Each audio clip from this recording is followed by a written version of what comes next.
next? Yeah, who's next? Who'll ride a greyhound all night long, stand in line for hours just to sing one song? Who's flat broke and would rather... Welcome to the C.L.I.M.B. This is a show dedicated to helping singers, songwriters, and indie artists like you create leverage in the music business. You're gonna need leverage. We want you to win, but you're not gonna win unless you're bringing something to the table these days. It's not gonna be based on your talent. That's gonna be about 10%. It's gonna be about 90% your audience. How much business are you doing? That's why we called it the C.L.I.M.B, creating leverage in the music business. C.L.I.M.B, you see. Now, I'd like to introduce you to my co-host, Mr. Brent Baxter. He came up with that, by the way. He's a lyricist. Brent is an award-winning hit songwriter with cuts by Alan Jackson, Randy Travis, Lady Antebellum, Joe Nichols, and more. And he also helps songwriters like you turn pro by revealing how you can write like a pro, how you can do business like a pro. And not only that, he actually connects you to the pros. Like, what more do you need? You can find Brent very easily at songwritingpro.com.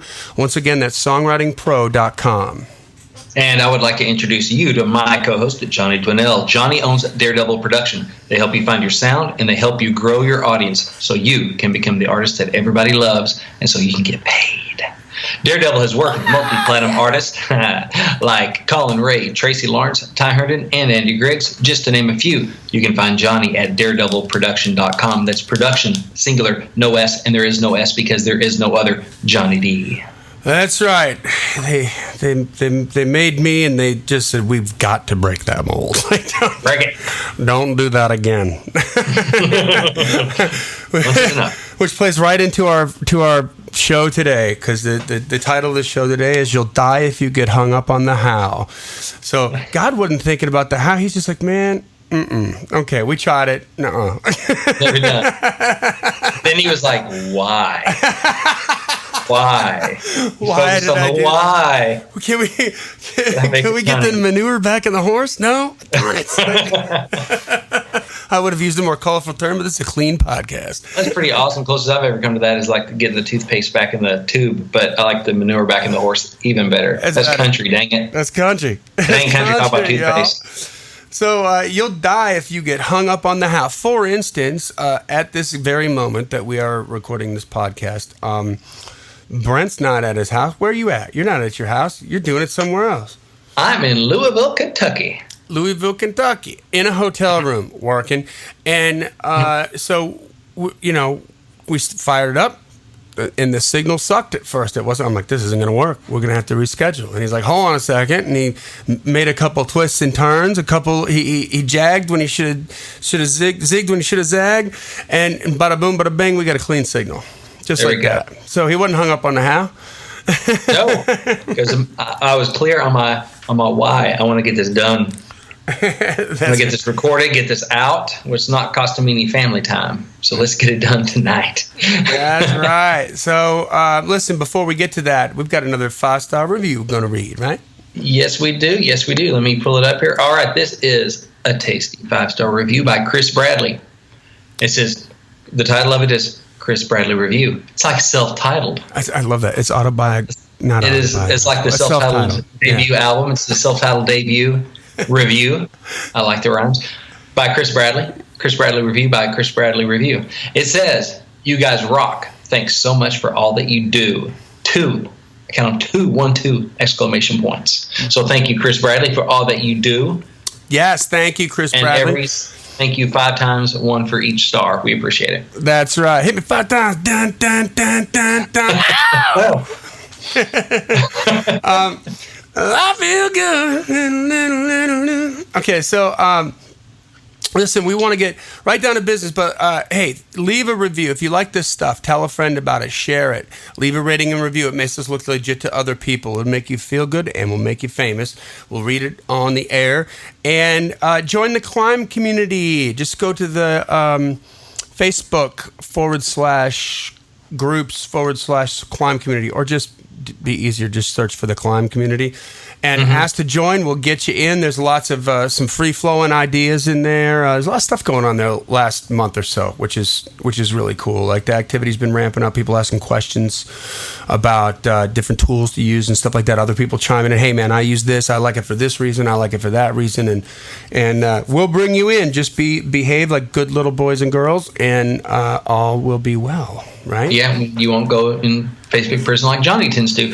And yes, and also share some images.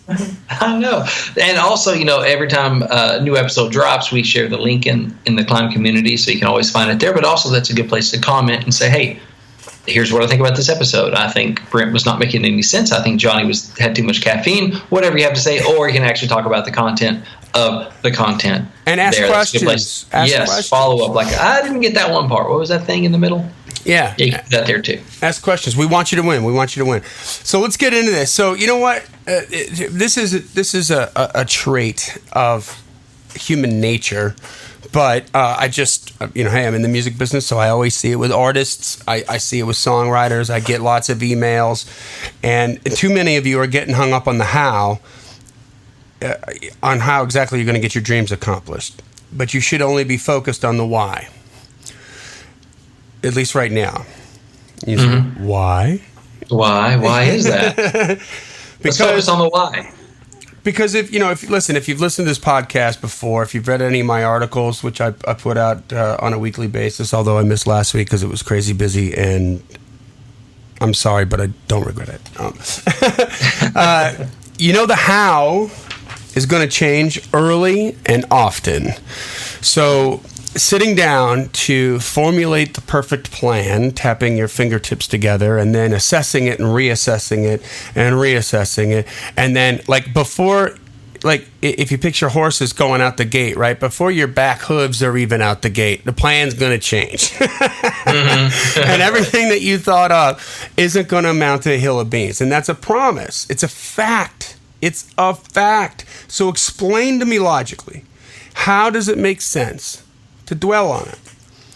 Yes, you have to think of the next logical step. Yes, you have to be smarter than the average bear. But being smarter means you don't dwell on the how. You just focus on this. One word. Execution. Execute. Just do it, like Nike says. Just do it. Your ideas, your best played plans, your dreams, your thoughts, and we've talked about this before. Thoughts are things, right? That's legit. Your hopes, your songs, your shows, your recordings, and your energy don't mean a damn thing to the world without execution. They just don't matter.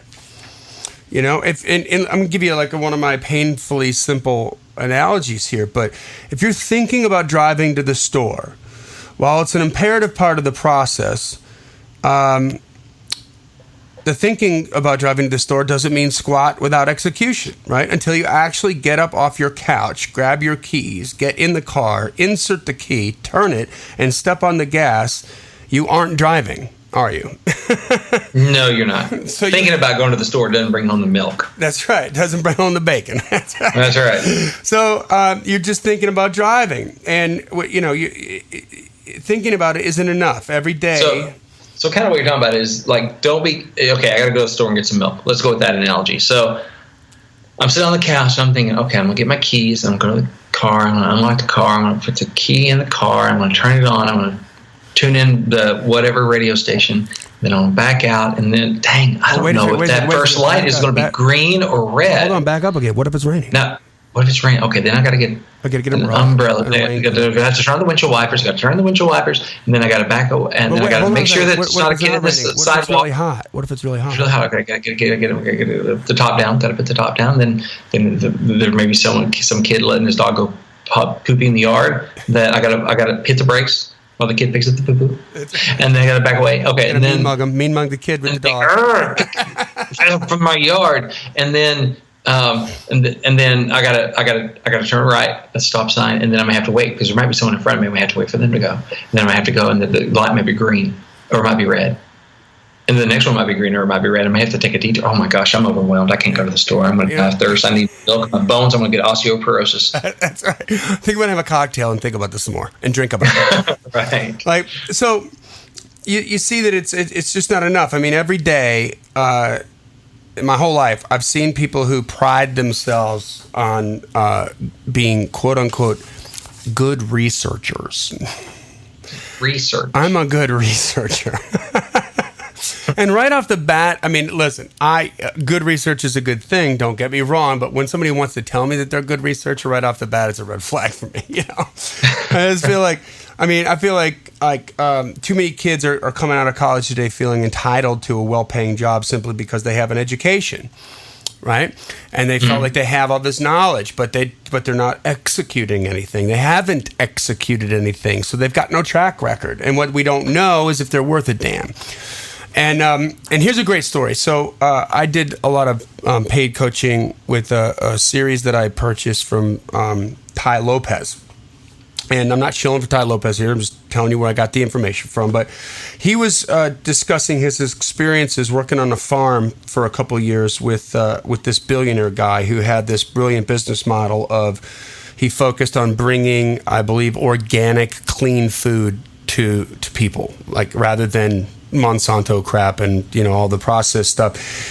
That's what he's doing. It was a huge farm, and there's a lot of stories and a lot of lessons that he learned on that farm. But Ty was explaining to the billionaire about how he had this friend that was really smart, really educated. He had a great personality. He was from this really incredible family, and he wanted to invite him onto the farm to help work with the billionaire. And the billionaire's response was like, "Yeah, but is he worth a damn?"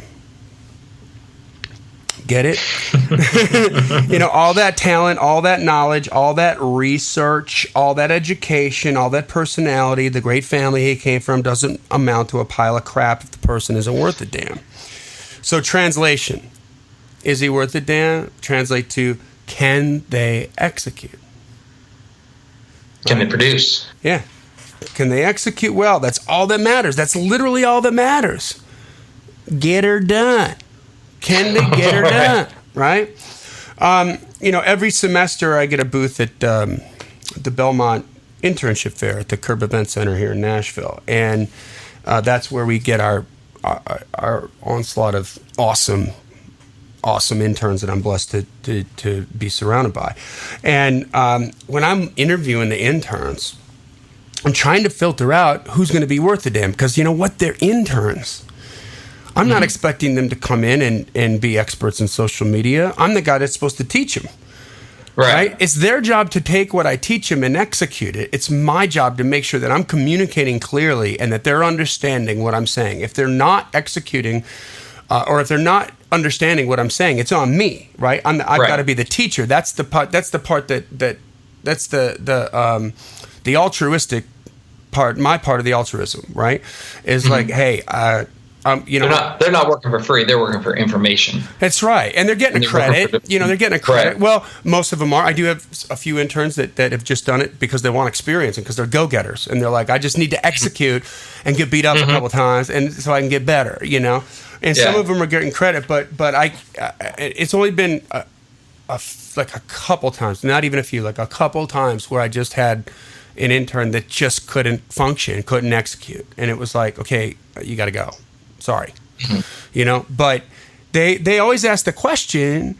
I'll always ask them, like in the booth, like, you guys got any questions for me? And is this and the most popular question they give me is how much experience are you looking for? Because I don't know anything about this or that, And my answer is that, man, your job is to execute and be worth a damn. It's my job to provide you with the knowledge and the experience. I'm going to take care of you. I got your back. I'm expecting we're going to hit a couple speed bumps. You're going to have a lot of questions, and I'm going to be right there, or somebody from my staff is going to be there, and we're going to make sure that you know what's going on. But I just want you to move forward and be creative and execute and make a couple mistakes. I tell them, you're going to make some mistakes. I'm not going to come down on you for it, unless you make them twice. Right, yeah. So I don't care about what you don't know or don't know. If you're worth a damn, we're gonna make mistakes together. That's okay. I tell that to my artists when they come on. I'm like, look, I don't have all the answers. If I had all the answers, I would own all 3 major labels and I would be a billionaire in the music industry. But I'm asking all the right questions, right? Yeah. And I'm not afraid to execute. Each artist is different. They have their own language, their own community. It's personalized. Yes. So by nature of what you do, each one has got its own little things. Each artist is unique and each audience is unique. And so, yeah, you're just not doing the same thing over and over. You're personalized. Exactly. And I'll tell you that, and this brings me right to my next point. It's like, making mistakes together is okay, because if you're worth a damn, you're going to figure it out, because we execute and we learn from the execution. To your point, Brent, like if, hey, this worked on the last artist, and now we're working on this one, so what are we going to do now? Mm-hmm. Right. We got to figure something else out. And that's just called faith, right? That's faith in yourself. That's faith in your intellectual problem solving ability, right? Like we've got a challenge here. What are we going to do? Hey, so welcome to the social tune-up pull-out part of the C.L.I.M.B podcast. Listen, on this particular piece, what we want you to encourage you to do is to send in all your social media accounts, the links to all of your accounts. Send it to info@daredevilproduction.com. Remember, production is singular. There is no S. And in all capital letters in the subject line, put social tune-up, and it'll get into the right folder, and then I'll kind of give the quick 5-6 minute makeover on the air and tell you some different ways you can tighten up what you're doing. And today we were approached by Matt Fawcett. Matt Fawcett, Fawcett, if you want to check out his accounts. His Twitter is Fawcett_Matt with 2 T's. His Instagram is the reverse of that, Matt_Fawcett. Facebook is Matt Fawcett Music. So I got a lot I want to talk about on this, because this guy's got a lot going on that's really cool, actually. So first of all, Matt Fawcett, you're all over it. Congratulations. Your Twitter account. The faucet is on. The faucet is on awesome marketing. And the water's hot. And the water's hot. Yeah. So his Twitter account is great. He's got a lot of interaction on there, a lot of engagement. He's got a lot of stuff about live performances. He's a believer, so he's part of his brand is in Bible quotes and stuff, which I think is really interesting and really cool. Talks a little bit about, it shows you a little bit about more of what kind of person he is. The only thing I would add with Twitter is I think you should DJ a little bit more content in there. Start a list in your Twitter account of maybe 5 or 10 favorite accounts. They could be like, religious accounts, musical artist accounts, anything else that you have interest in, so that you can just kind of rifle through those, like when you've got a couple free minutes, and just retweet something that speaks to you from their feed. And that will add just a little bit of depth to your brand. I think that's cool. The other thing is you've got a pinned call to action with the squeeze page, which we're going to get to in a second. But it's pinned at the top, and it's not in the feed. So in your Instagram, or in your Twitter, I would, like, at least every 3 or 4 tweets, I would shoot out that that call to action for the squeeze page for the free music, and thank everybody for doing that. The other thing that concerns me, and we'll talk about that in the squeeze page later. Instagram, man. Matt_Fawcett, Fawcett. This Instagram account looks amazing. Matt Fawcett. It looks great. It's all black and white, so it's themed, and it just scrolls and it looks beautiful as you go down it. So I think that's killer. I think, and he's got 24,000 Twitter followers. He's got, I think about 5,000 or 6,000 Instagram followers. Yeah, just over 5,000. And on Instagram, Matt, the thing I would add is, and I to be honest, I was looking at this on my computer, not on my phone, but if you haven't done stories yet, I would definitely ramp that up. So I'm not sure if he has or he hasn't, but ramp that up and give your call to action on stories. Like, hey, thank you so much for listening to this song. I want to do something for you. Here's a free download, and come back, something like that. You got to make it about them, right? So with Facebook, you had your Facebook looked really good. I'm not even going to touch on that really good. That was doing really well. Obviously, you got a write-up in Indie Artist Magazine, which is cool as heck. And let's get to the call to action, this squeeze page. So I think you're probably about 80% on track with this squeeze page, and I'd really be interested in knowing what the conversion rate on it was, because I think there's a couple things that you can definitely do to tweak it and make it better. Number one, he's got... First of all, he's got a squeeze page, got a beautiful picture in the back, and he's just saying, hey, just tell me where to send it. I'm going to give you a free download of the whole record. which is cool. The second thing is that right there then are the white boxes on the squeeze page, and those big ugly boxes. So I think one of the things that we found that you may want to try is don't put the white boxes in there right away. Just say, tell me where to send it. And there's one button, and the button doesn't say subscribe, which is what Matt says. It says, yes, I want the free download. And you click it, and then the white boxes show up. So we find that converts a lot better. Matt also has a video on the squeeze page, just kind of, it's a one, like, I think it's like 58 seconds, 1 minute. It might even be a little bit long for that, where he rambles like a little too much. But I think that if you redo that video and make it about them instead of like you giving away the free music, it's about them. So you're just like, hey, if you clicked on this, it means that you've been listening to some of my music, or you've been showing me some love on social media, and now I want to do something for you, because that means a lot to me. It makes me look really cool, and you're making me look good, and this doesn't happen without you. So I want you to have a free download of this, and then tell them just to click it and just repeat what you said. Hey, just click that red button there and tell me where to send it, and we'll be in touch on social media. Let me know what you think. Hit me back, and just keep it short and sweet. Okay, I think that 58 seconds is going to get a little long, because you don't have a relationship built with them just yet, and you don't want to take up too much of their time. But I love the video idea, man. I don't want to take away from that. Like, this is the most put together squeeze page I've seen that I haven't done my darn self. You know what I mean? And I'm being straight up. So good job on that. The final thing I would wonder about, one question for you to ask yourself, Matt, is if you're downloading the whole record, sometimes that doesn't, if it's got to be in a zip, and I don't know, I think you're going to get hung up on mobile. You just want to make sure that it's mobile friendly, and that somebody can download that song and play that stuff right then and there from the mobile account. Okay. And I would add to the squeeze page and maybe pick up like a call loop account or something, get a keyword Matt. And when you're doing live gigs, because I can clearly see by your feeds that you're playing out a lot, and get a text, text Matt to 38470, and everybody gets a free song tonight, sell it from the stage, and just make sure that it works for mobile, because most of your business is going to happen from mobile. And you want to make sure that while it's very generous of you to give the whole record away, you want to make sure that works on mobile, because it might be working against you if you're not careful. All right. And that's all I got to say about that. So let's get back to the show. So you can't suffer paralyzation through analyzation. Right. Analysis paralysis. Yeah, you can't, because it's worthless. It's because at the end of the day, none of what you've planned out is really, it's going to work. Like exactly like you think it's going to work. Mm-hmm. Right? Like my dad used to tell me when I was younger, he would say, if you ever watch a butterfly try to cross a field, it doesn't go in a straight line.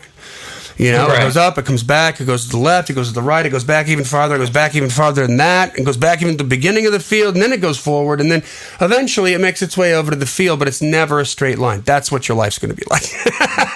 That's funny. Well, they say that the space shuttle is off course 99% of the time. It's always making little corrections. Yeah.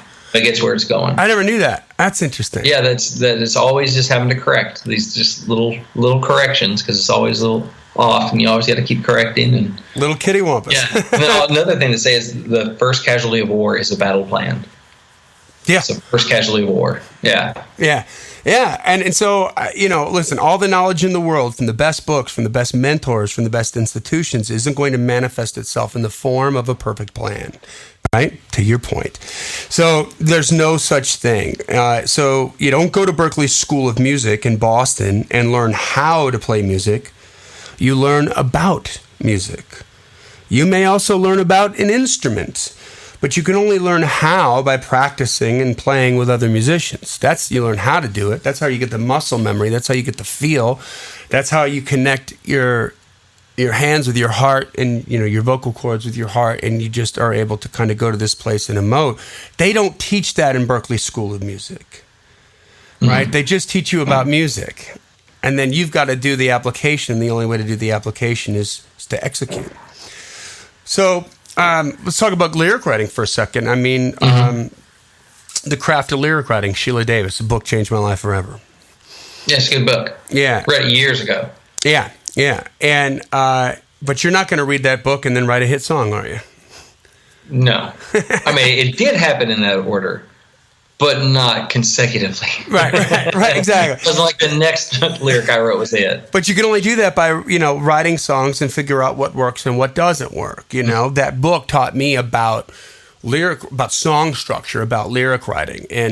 And I mean, half the songs that I was stumbling over, I was stumbling because I was trying to shove 10 pounds of dirt into a 5-pound bag, like this is an A, B, C, D, E, F, G song. And that doesn't even exist, but I'm trying to make it that. And that's why it wasn't working, what I mean? Right, yeah. But I wasn't thinking about it from the big picture. I'm just all down there in the forest through the trees.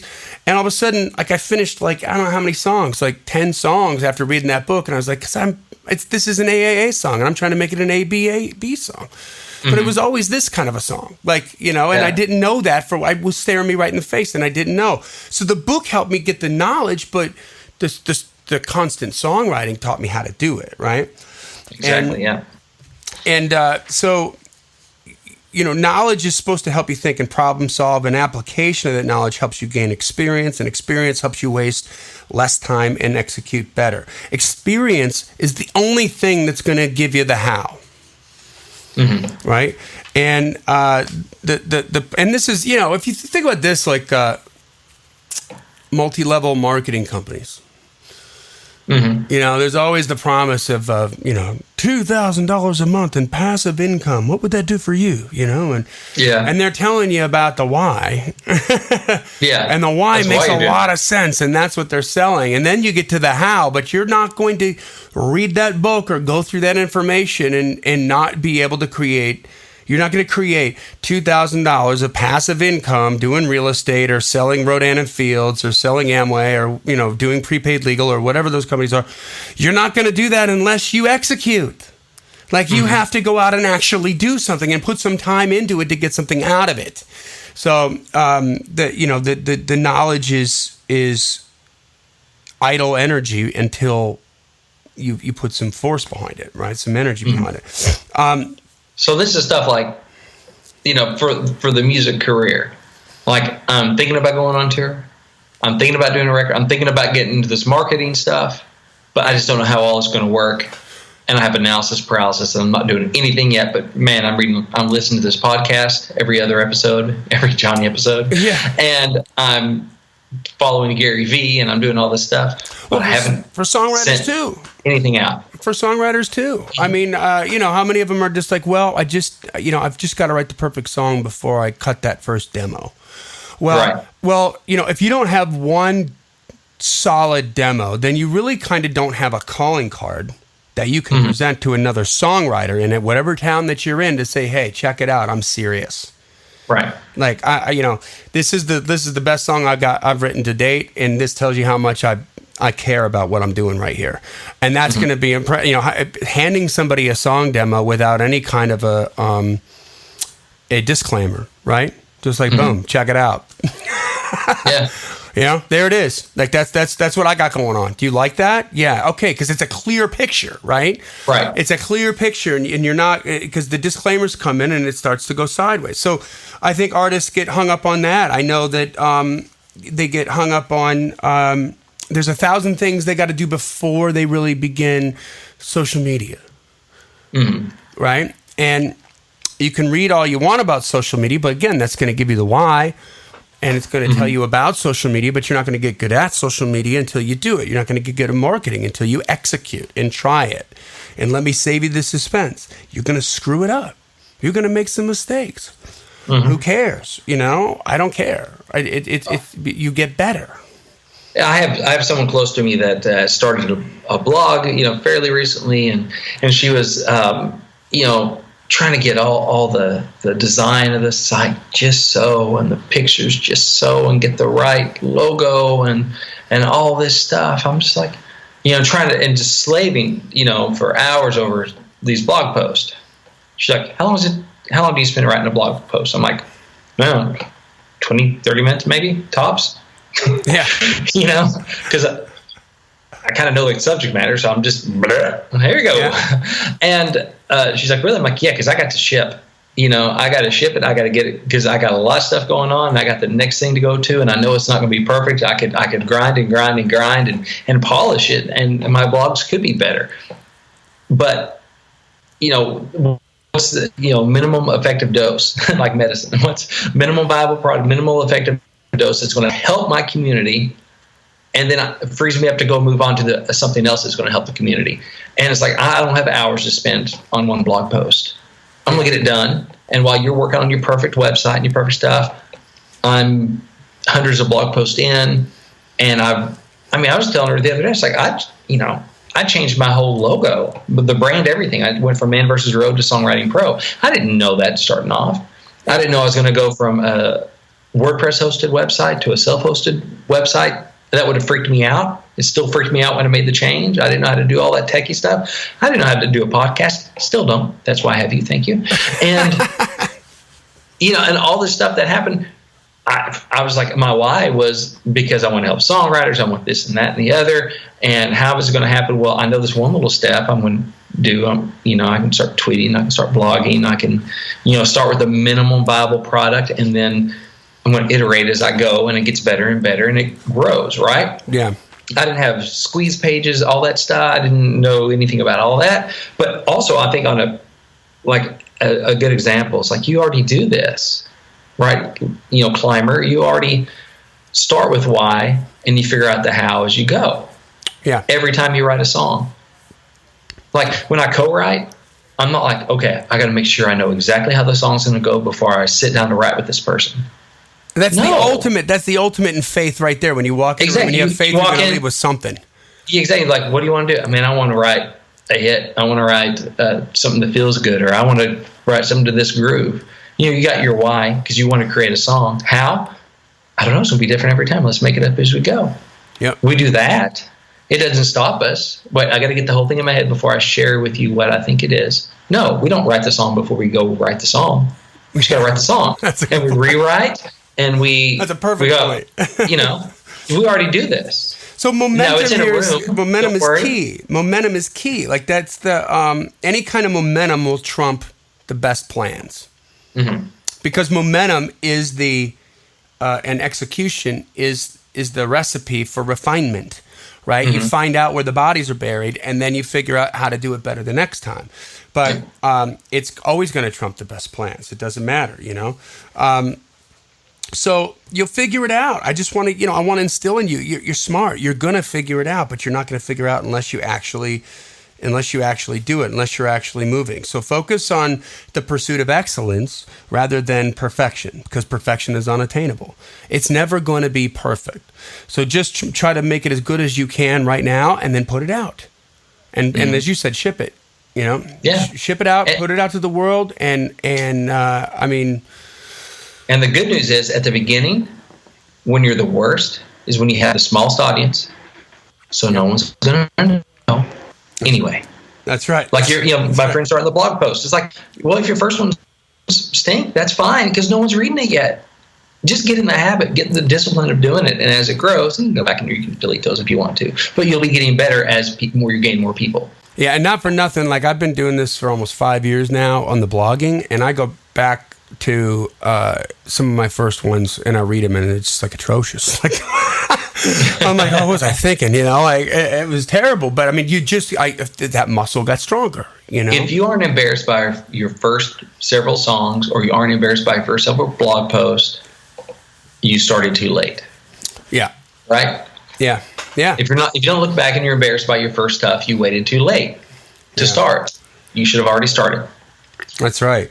So it just focus on the right things. Unattainable perfection, it becomes an excuse to wait, right? That's what it is. It's just an excuse to not do something. It's a protection racket, so that you don't have to be vulnerable, so that you don't have to be rejected or judged, evaluated. Yeah. Doing more research to become more perfect means you don't have to execute right now. And, every plan for one of my artists is every marketing plan is a living, breathing thing. It changes constantly. we always start with social media. That takes time to grow the accounts, time to hone in on each artist's tone, time to theme the accounts. It's different for every artist because they have different things that make them attractive to other people. And it's my job to figure out what those are and then craft something that's personalized to it, Let's take Wham, for instance, George Michael's original band, right? Mm-hmm. They were huge in Europe. They had sold millions of records in Europe, millions, and they couldn't break through the United States. They were huge, huge stars in Europe, could not break into the United States. And then somebody cooked up a plan to go to China to do a tour in China, which was just starting to open up. Red China was just starting to open up and consider Westerners coming in. And they were the first Western act to tour communist China, and they got so much press from that. America then loved him with open arms. But I promise you that somebody didn't sit down before Wham got together and tap their fingertips together and go, and then 4 years from now, we're going to book a tour in Red China. And it just was an opportunity that presented itself. They took advantage of it, and then they broke in the United States.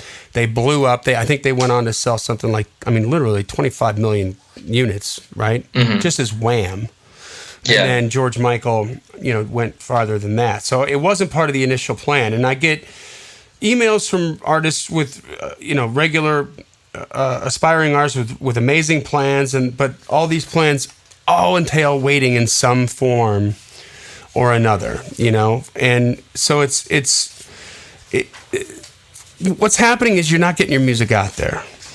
You're not getting it out there. You're not learning. You're not connecting with people, and that's why you're doing it. That's why most of you are doing it, I think. And so that's all I got to say about that. Just keep working. Just keep executing and do it. And don't worry about the mistakes. Have them as a badge of honor, and just repeat. Just focus on the why, then execute, then repeat. Then focus on the why, then execute, then repeat, and you'll make a living. Boom. Excellent. I agree. This is after we spent 8 days talking about recording a podcast, and then we didn't. No, I'm just kidding. We did. We just jumped back on and did it. So that's right. Yeah, we spent out, years. How should we do this podcast? Should we do it this way? Should we do it that way? Yeah, whatever. Let's figure it out. Okay. Tons of meetings. Yeah, tons of meetings. The audio really stunk on those first 7 episodes. They did stink. There it is. Oh. There's the proof. Listen to the first 10 episodes. They're terrible. They're terrible audio. Terrible audio. And I had this really squeaky, high-pitched voice, and I stuttered.